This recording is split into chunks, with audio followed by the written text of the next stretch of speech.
Olá, seja muito bem-vindo, muito bem-vinda ao curso básico sobre blockchain e criptomoedas. Eu sou o professor Matheus e na aula de hoje a gente vai conversar sobre esse tema aqui: como você armazena os seus bitcoins.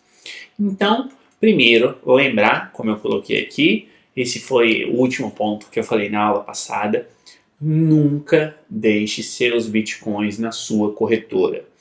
Corretora não é carteira de Bitcoin, não é carteira de criptomoeda.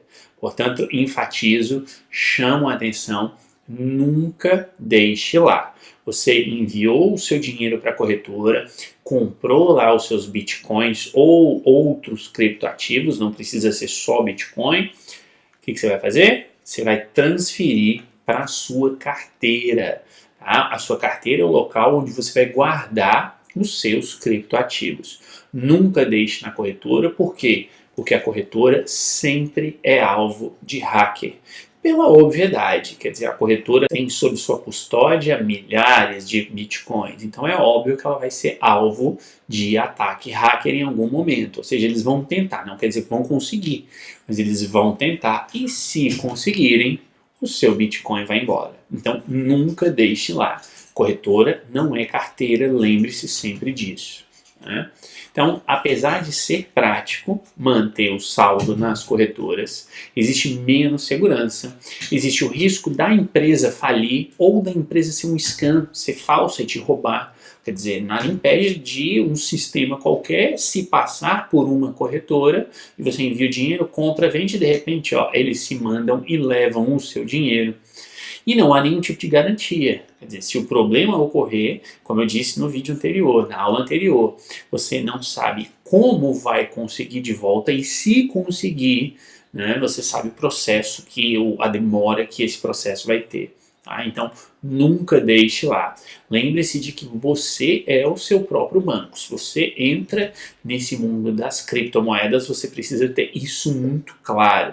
Você é o seu banco, você é responsável pela segurança das suas criptomoedas, consequentemente do seu dinheiro. Por isso que eu pus aqui, você é o responsável por garantir essa segurança. Não deixe em corretora. Isso é pedir para dar problema, para ter problema. Tá? Então não deixe lá.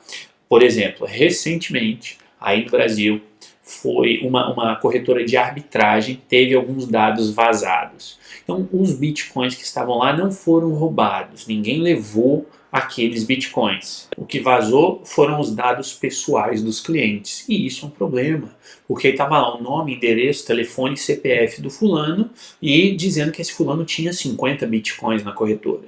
Quer dizer, estou dando um número aleatório, mas tinham pessoas lá que tinham muitos bitcoins em seu nome. E aí? Qualquer um pensa, bom, o cara tem lá 50 bitcoins na corretora, o bitcoin vale 25, 30 mil reais, é só fazer a conta quanto que esse cara tem. Então, isso é chamar, é pedir para um eventual sequestro, algum eventual crime de alguma outra forma, ou golpe, o que for. Então, se por outro lado você vai lá, compra 50 bitcoins e tira tudo, deixa só um mínimozinho lá, se esses dados forem divulgados, ninguém vai saber que você tem aquele valor, né, em suas mãos e não nas mãos das corretoras. Por isso que eu coloquei aqui, deixe na corretora ou nas corretoras, se você utilizar mais de uma, apenas aquele valor que você considere como necessário para suas transações. É claro que você pode dizer, mas para as minhas transações de compra e venda eu negocio todo dia, eu preciso ter 5 bitcoins lá na corretora. Ok, deixe os 5 lá. E os outros 45 que você comprou, você deixa na sua carteira. Tá? Então, deixe lá só aquele valor que você quer negociar. O restante, o que você está usando como reserva propriamente dita, tira e põe na sua carteira. Não deixa na corretora, lembre-se disso. Nunca deixe suas moedas na corretora. Outro ponto que eu destaquei aqui são esses. Né? E aí a gente começa então a falar de como guardar. Os criptoativos são guardados em wallets, né? Ou seja, em carteiras digitais, que podem ser do tipo de software, do tipo hardware ou do tipo paper, em papel, literalmente em papel. Vou explicar aqui para você sobre esses 3 tipos. Você vai escolher aquele que mais te agrada, aquele que mais você considera como prático para você e mais seguro, tá? Mas lembre-se, crie a sua carteira e não deixe lá na corretora. E essas carteiras, então, elas vão criar aí duas chaves, a chave privada e a chave pública.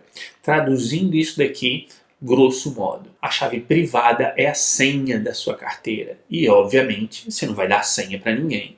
Então, apesar dessa nomenclatura, basta gravar isso. Chave privada, privada, privada, qualquer um pode ter. É o endereço da sua carteira, né? Então, se você quer receber dinheiro de alguém, Bitcoin de alguém, você vai dar o endereço da sua carteira para essa pessoa, você vai dar a chave pública para ela. Chave privada, senha, ninguém vai ter, só você. Então, essas chaves correspondem a isso. Aí, né, reforçando, né? Chave pública é o endereço da carteira, inclusive pelo qual você vai receber os seus pagamentos, como eu disse. Você pode passar a sua chave pública para qualquer pessoa, né? E, óbvio, alguém vai te mandar alguma coisa, um Bitcoin ou um Ether, ou etc. Lembrando que cada moeda vai ter a sua carteira, pelo menos em princípio, tá? Ainda que existam aplicativos que gerenciem várias carteiras ao mesmo tempo, eu já vou chegar lá daqui a pouquinho, mas você vai mandar então a chave pública da sua carteira de Bitcoin, por exemplo, para outra pessoa. A pessoa vai te mandar Bitcoin. Você vai mandar a chave pública, ou seja, o endereço da sua carteira de Ether, para a pessoa te mandar Ether, ou Monero, ou qualquer moeda que for. E a chave privada é a senha. E aí, obviamente, você não deve passar a sua chave privada para ninguém. E por que aqui é importante, então, que você não deixe os seus criptoativos na corretora? Porque a sua conta na corretora, o seu endereço da corretora é a chave pública, mas a corretora tem o acesso à chave privada e ela não passa para você essa chave privada. E é aí que está o perigo, porque se o hacker vai lá e invade a corretora, ele vai ter acesso à chave pública e ele vai ter acesso à chave privada, ou seja, ele vai ter a senha da sua conta. E óbvio que com isso ele pode retirar aqueles bitcoins que estão ali vinculados ao seu endereço, né, à sua chave pública. Portanto, não deixe em corretoras e, obviamente, não passe a sua chave privada para ninguém. E lembrando que o valor que você tem, ele não fica na carteira, tá?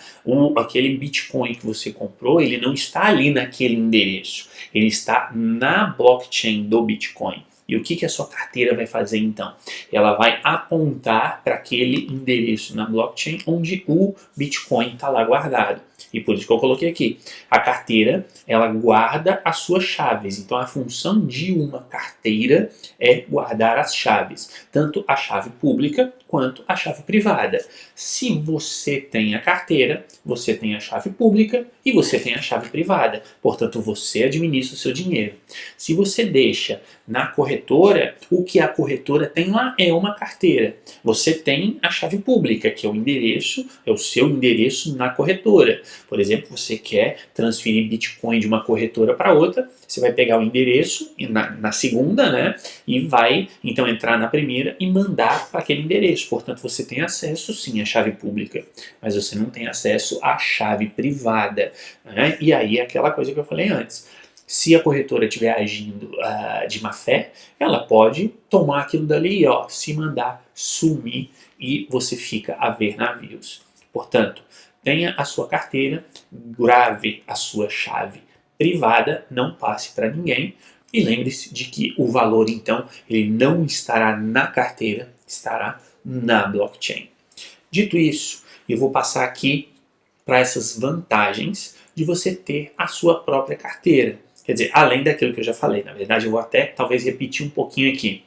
Primeiro que você tem um acesso irrestrito ao seu dinheiro, né? Ou seja, você administra o seu dinheiro do jeito que você quiser, tendo a sua carteira. Outro ponto, a segurança está sob o seu controle, então você é o responsável por não perder aqueles criptoativos, como eu já expliquei em aulas anteriores e mesmo nessa aqui. Não há nenhum risco vinculado a nenhuma empresa. Como eu disse antes, a corretora, se ela entra em processo de falência, Quer dizer, não tem problema nenhum com isso, porque você tirou da corretora e está lá guardado com você, então você não depende da empresa e você tem acesso às suas chaves privadas e na corretora, como eu disse, você não tem. Então, mais uma vez, batendo na tecla, fez transações, tirou dinheiro da corretora, transferiu para sua carteira. Aí você vai falar, mas eu vou pagar uma taxa de transferência. E é verdade, mas eu acho que você vai concordar comigo que se você manda R$ 1.000 para a corretora, compra um Bitcoin por R$ 1.000, é muito melhor você mandar aquele Bitcoin para sua carteira e cobrar ali, de repente, uma taxa de R$ 5, por exemplo, de maneira que, em tese, você perdeu R$ 5, do que deixar lá e, eventualmente, aquela corretora ser invadida por um hacker e você perder o seu Bitcoin como um todo. Além disso, considerando-se o potencial de valorização da moeda, você pode perder 5 naquela transferência, mas de repente amanhã ele não está mais valendo 1.000, ele está valendo 1.100. Aí você transfere de volta para a corretora e aí nisso você já perdeu 10, porque você perdeu 5 para a sua carteira e mais 5 de volta. Ok, só que você está vendendo por 1.100. Então, se você comprou por 1.000, vendeu por 1.100, e tira os 10 ali da taxa de transferência, você teve um lucro aí de 9% nessa transação. Então, tendo essas contas em mente, é óbvio que é muito melhor deixar os seus bitcoins na sua carteira e não na corretora. E agora aqui eu entro nos tipos de carteira, que foram aqueles que eu mostrei no início da aula.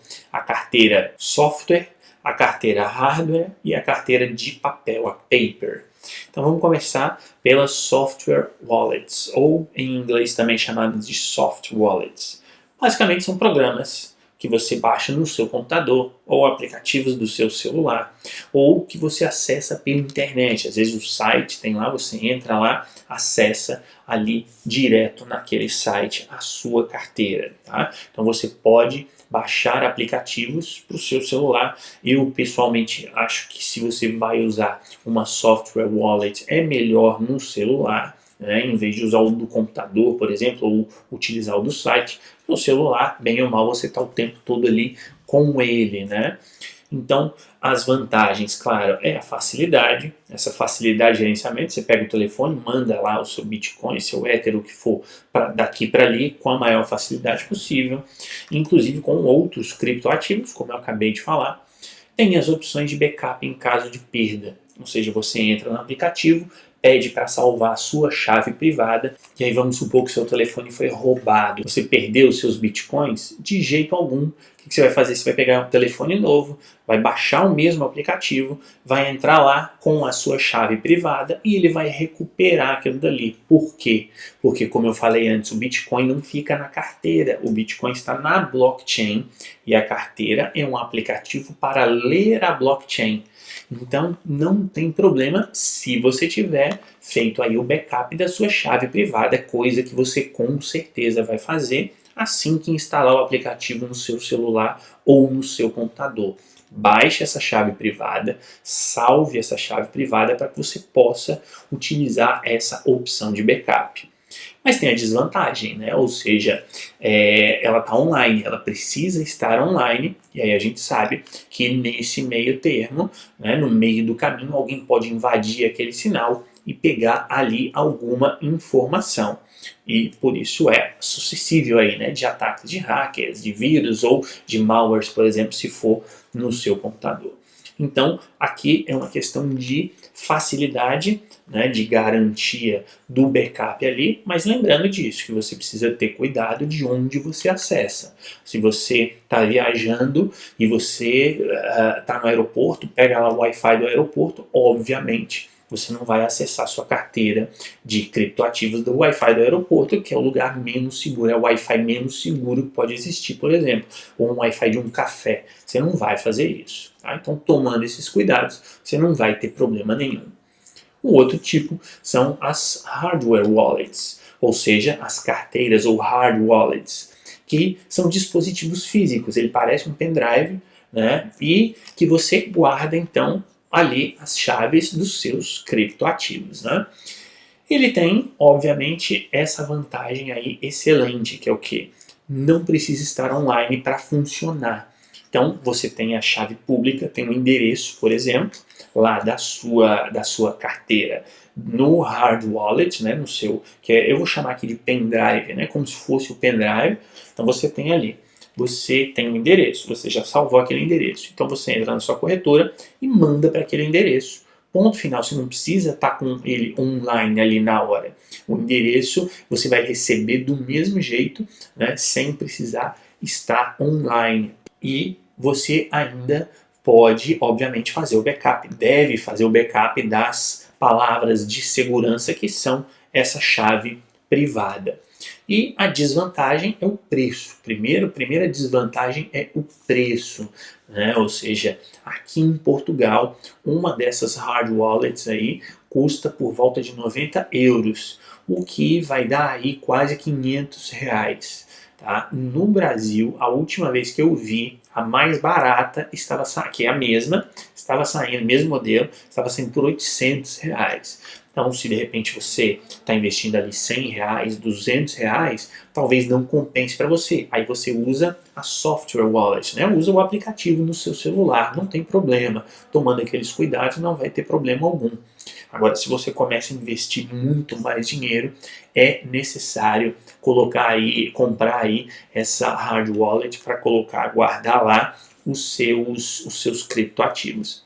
E ela é um pouco menos prática, claro, porque no momento em que você quiser usar, você vai conectar no computador, por exemplo, você vai precisar do computador, você não vai conseguir acessar direto do seu celular, por exemplo. Você vai precisar conectar no computador, entrar no programa para ver se está tudo ali bonitinho, direitinho. Tá? Então, ela é um pouco menos prática.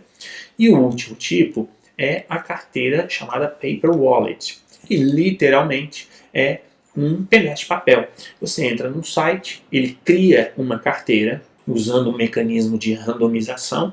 O site vai criar uma carteira, um endereço para você e ele vai te disponibilizar a chave pública e a chave privada. Você imprime aquela página, né, e pronto, você tem ali aquela carteira. Você pode dar aquele endereço para qualquer pessoa e você vai receber os seus ativos ali, né, os seus criptoativos por aquele endereço. Então, a vantagem, claro, que ela é completamente offline, portanto não pode ser invadida de jeito nenhum, porque se você está com um pedaço de papel na mão que tem ali a sua chave pública, o seu endereço e a sua chave privada, óbvio, não tem como ninguém invadir aquilo dali.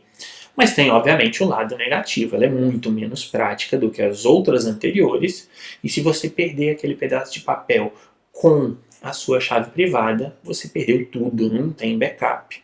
Então, tem de tomar cuidado se você fizer uma paper wallet, coisa que eu não recomendo que você faça, porque você pode perder aquele pedaço de papel. Aí você vai dizer, eu vou tirar uma foto, guardar então no celular.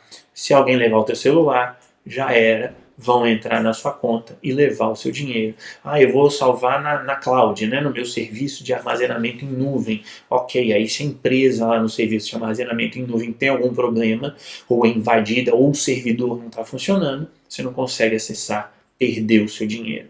Então, é segura por um lado, é a mais segura se a gente for pensar nessa perspectiva de ser offline, mas é a menos insegura porque, de repente, o pedaço de papel está em cima da mesa, voa e sai pela janela e você perdeu o seu dinheiro. Tá? Então, essas são os três tipos de carteiras. E aí vem a pergunta, qual utilizar? Eu recomendo essa opção aqui como sendo a primeira, né? A hard wallet, lá o pendrive, como eu falei, né? Que é do tamanho, não é um pendrive, é do tamanho do pendrive. Melhor opção para que você possa garantir a segurança dos seus criptoativos. A segunda, óbvio, é a soft wallet, preferencialmente um aplicativo no celular, mas se não puder ou não quiser, aí no computador. E terceira opção são as carteiras online, sites da internet que fornecem esse serviço. Só que é aquela coisa da segurança, né? Obviamente que o site pode ser hackeado do mesmo jeito. Então, dê preferência para esses aplicativos que guardam os ativos no celular, né? A carteira de celular. E não recomendo, como eu já disse, né, a questão aí da Paper Wallet, no caso, por todos os motivos que eu acabei de falar. Então é isso. Se você tiver alguma dúvida sobre essa questão de carteiras, deixe aqui embaixo nos comentários que com certeza eu vou responder para você em uma próxima oportunidade. Muito obrigado por ter assistido, um abraço e a gente se vê então na nossa próxima aula. Até lá!